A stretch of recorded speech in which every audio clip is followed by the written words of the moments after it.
Hey, it's Marcia. Good to see you.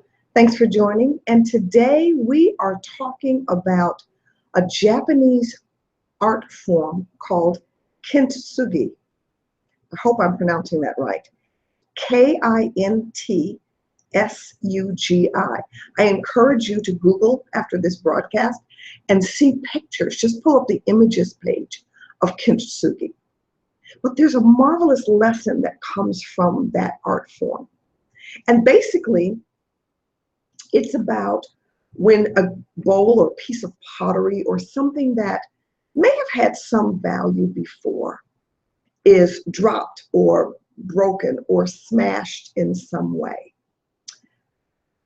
When it is, before it is, thrown away, if it's even somewhat salvageable, and most times it is for those who care enough to make it, workable again.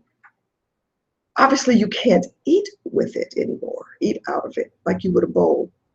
But they will put, instead of like super glue, they will bond it with precious metals. Specifically, I think the majority of them are bonded with gold or gold filigree powder as an adhesive. Now, it's not all about the science and whatnot of how that art is formed. Is what was once deemed broken and unusable and better fit or better suited to be thrown away or cast aside now has tremendous value.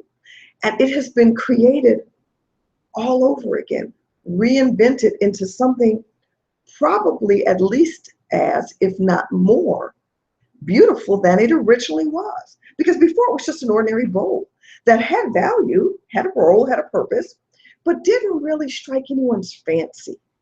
It wasn't anything really noticeable.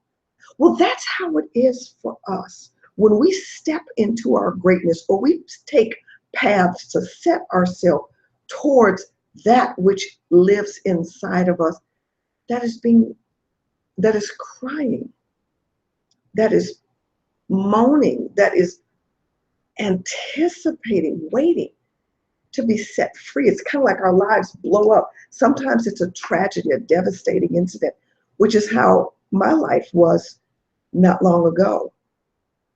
But I have reinvented myself, not turned myself into something completely different. It's basically the same vessel, but my purpose, an inner beauty, a gift has been released in me that makes it more attractive for people and makes it easier for me to relate and bring a message to people. Or in case, in the instance of this video series, messages. But the point is, it's no different for you. My friend, you watching this video right now may think that you're ordinary, but I beg to differ. I would argue that you are extraordinary. And if you are feeling broken or have experienced brokenness and tragedy and devastation, in whatever form that takes, practice the art. Consider practicing the art. Read up on it. You don't have to have volumes of information. You can just Google Kintsugi, Kintsugi.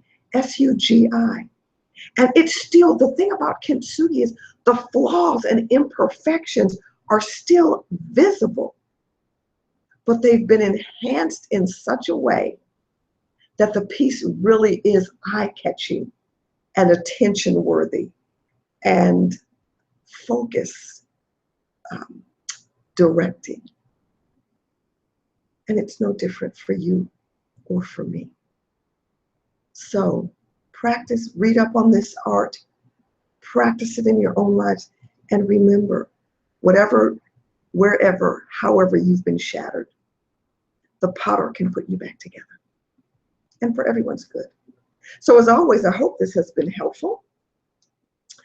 I am just getting a new program together, and I'd love to tell you about it. So reach out to me at Marcia@GratitudeSpeak.com. It's called Finding the Inner Leader in You. I'd love to talk with you more about it. And so I'll be looking to hear from you. In the meantime, as always, I wish you productivity, profitability, and abundant blessings. Until we talk again, bye.